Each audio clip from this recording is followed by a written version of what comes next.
What's going on, guys? Welcome back to the channel. I hope you guys are having a great Christmas. I hope it is a good one and happy holidays. Here in this video, I want to take a look into what is next for 2022 for AMC stock. Now, we got Sparty over here. Let's see if he wants to catch it. Nope, he's not into it. Usually this cat's crazy. He'll catch it like a football. That's a side note.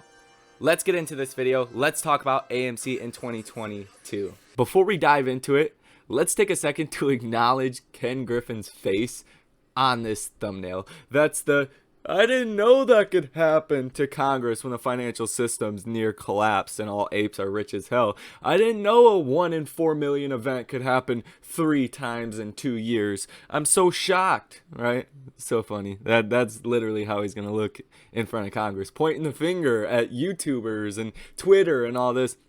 We already know the spiel, but just funny. His face is kind of funny. I think I rocked the Santa hat a little bit better, but hey, let me know down below in the comment section. So let's dive into what I really want to talk about here in this video and a look into 2022. The investment landscape is going to be different. 2021 had a lot of fiscal monetary stimulus just back to back to back to back. So even big time investors were more comfortable buying stocks that weren't making money. You've seen all companies, if you're invested in other companies like me, I've said this many times, DraftKings, SoFi, even AMC, a bunch of other stocks, right, that aren't making real money, that isn't making a profit, they've gotten beaten into the ground. They're a candidate to be shorted. All of those stocks have incredibly high short interest. Or even a company that's a mid-cap stock like Corsair that actually does make a profit, they have a 33% short interest. So you're seeing the shorting happening with all of these stocks that, one, aren't making money in the recovery sector or a mid-cap stock. And AMC fits that picture perfect. And I think 2022 is going to be the year for AMC. Actually, I know 2022 is going to be the year of fundamentals for AMC. And I know I'm already going to get people down below in the comment section. Fundamentals don't matter. Sure, you're right. Fundamentals don't fully matter, but they matter to a certain extent. If we were invested in, let's say, a Clove, right? Clover Health Investments. I traded that stock. I made like $1,000 off that stock. A small investment turned to a large amount, which is all great. But even if we were in a stock like Clove or, Bed Bath & Beyond's probably a bad example, but BB or one of these other stocks that was also a momentum stock but could never hold up, it wasn't due to all retail investors that were just buying and holding the stock. It was due to bad fundamentals of the business, not really a future outlook of growth for those companies. AMC is much different. We have Charles Payne coming out saying he's bought $100,000 of AMC. You have other people, a lot of people naysaying AMC, but it's hard to deny the fundamental case for AMC at the current moment. Specifically with the roster of lineups of movies that are hitting the box office next year. If you guys take a look, Fantastic Beasts, The Lost City, Batman, Sonic the Hedgehog 2. I'm just going to call out some of the bigger names. Scream, Doctor Strange, Thor, Love and Thunder, Morbius, Spider-Man Across the Spider-Universe Part 1, Jurassic World, Uncharted, Avatar 2, Top Gun Maverick, Bullet Train, Moonfall. That actually looks like a good movie. The Flash, Black Adam, Black Panther, all these big movies that are coming to theaters. Like there's no shortage of movies. What did we have in 2021? A shortage of blockbuster movies. Even Lightyear, Aquaman and the Lost Kingdom, Dog, Hocus Pocus 2. Like, come on, there's so many movies. And there's actually like 5,000 titles in general. This is just the first 50.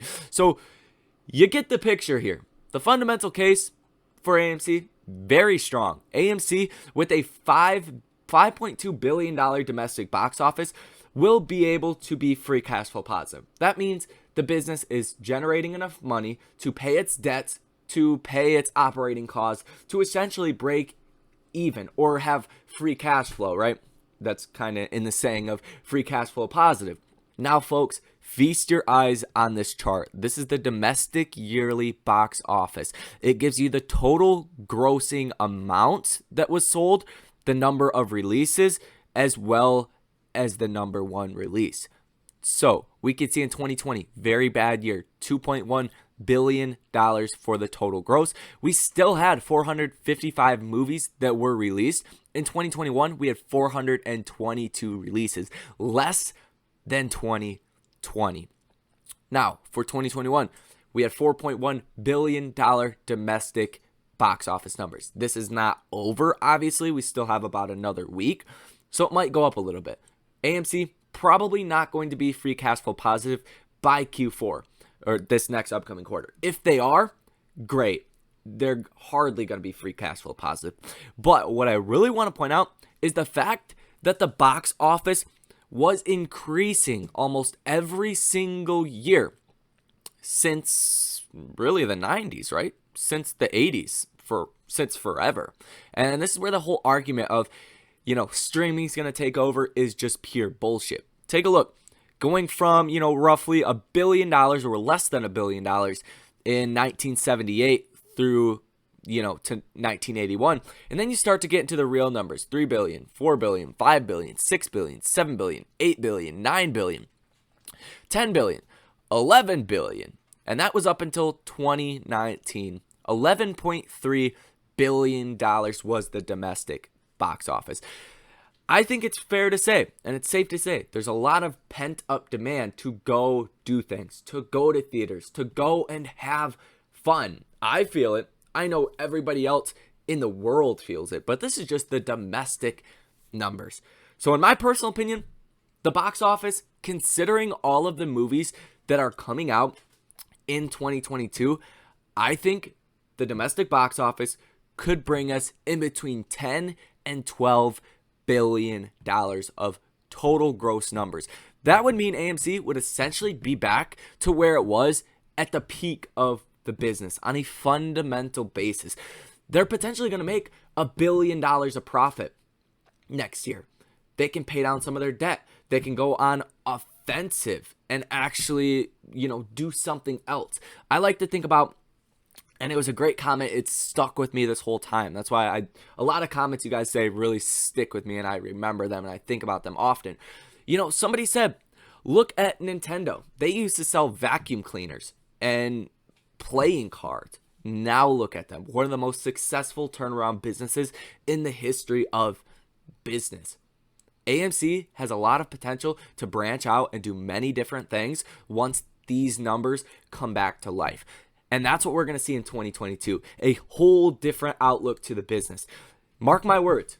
Next year, September, October, November, December, you're going to see people saying way different things about AMC. Fox Business, CNBC, all of these guys are going to say, hey, we were dead wrong about the theater industry. It would not surprise me to see record box office numbers for this upcoming year. And that's something that gives me goosebumps. That's something to be very excited about. It'd be much different, like I said, if AMC was a business that was constantly declining or didn't have a great year ahead of it. That's not the case. And that is what ultimately I personally think, along with a dividend catalyst or something else, will force the shorts to cover. If you're in a losing position and it's never coming back to life and you know this, I think there's a lot of incentive to cover on this short position, as well as all the attention AMC has gotten. That's really the X factor, right? The FOMO buyers, the day traders, the institutions that are all watching this stock. We even have Charles Gasparino, or however you say his name, literally said, I've been watching the stock. I think that goes without saying. Everybody's watching the stock, waiting for the moass. Even if they don't believe it, or no, I shouldn't say believe it, even if they, are haters of AMC, haters of the movement, they're still watching it, waiting to trade it. And that is what is ultimately going to help us make a ton of money. And that's really what I wanted to hammer home here in this video. Now, let's just go over some brief technicals for, the next couple of weeks, as well as the Ortex data. Because obviously, shorts have not covered. That goes without saying. Short interest in between 20-25%. That's what I think is going to come in for the exchange reported short interest numbers. I believe they come out on Monday. So that's going to be incredibly bullish. Cannot wait to report that to you guys. Share utilization is at high levels, not as high as we have been, but 77.62%, and the days to cover almost at year highs. We're starting to tick up again as the stock has went down. This direct correlation. So days to cover will ultimately come down and the stock will ultimately come back up like we've seen in January and in June. That's certainly going to happen again in 2020. And going through all of these numbers really makes me want to go out and sell everything and buy more AMC.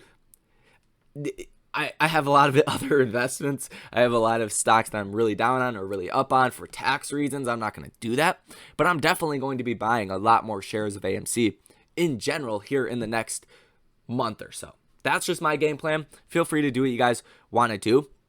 But as far as the stock tracker data as well, we know there's a lot of option activity and will continue to be a lot of option activity, probably even more in 2022 as the business is getting better. So a lot of activity here, goes without saying. Really didn't need to put it here in this video, but hey, we're going to just for the sake of it. And then ultimately the technicals. This is really in the shorter term. We're looking at a reverse head and shoulders, a potential breakout that is coming. We have the Bollinger lines. It's basically the top and these bottom lines, these green lines, are 2 standard deviations out of the money or away from the price right now. The thinner these are, the closer they are together, the less volatility. The wider they are apart, more volatility in the stock. This blue line in the middle is the 20-day simple moving average. This is a key for a lot of traders. If we can break out above this next week, we're going higher, guys. 200-day moving average as well at $32.64 per share. If we can break out past that as well, then I think you're going to get a lot of support at $32 per share. I think we are ultimately going to break out past the 50-day and the 100-day moving averages. So here, and that's just, I mean, if you guys want a deep look into the technicals and exactly what this means, go check out the video that I just posted at 11 a.m. We break all of this down. That was not really the point of this video, but I did want to point out here that even the near term looks incredibly bullish with, I mean, all of the options as well for January 21st, 2022. This situation looking really good, and I'm very excited to be showing you guys this information here on Christmas Eve. Congratulations and big round of applause to everybody that is watching this video on Christmas Eve. There is really no time to take off if you're an investor trying to grow your net worth, and it just shows what kind of people you guys are and, you know, how dedicated you are. And that dedication does not go, one, unrecognized, but you will benefit from that in the end, in your investment lifetime. You guys will make a ton of money due to your dedication. So I don't really know what you guys got out of this video. Hopefully you guys learned something or just had entertainment. Either way, hit the like button for me. Consider subscribing to the channel. Let me know down below in the comment section what you guys think about this information. Merry Christmas, Happy New Year's, all of that good stuff. Love and appreciate you guys. Like I say in every video, that's going to be all. I'll see you in the next one.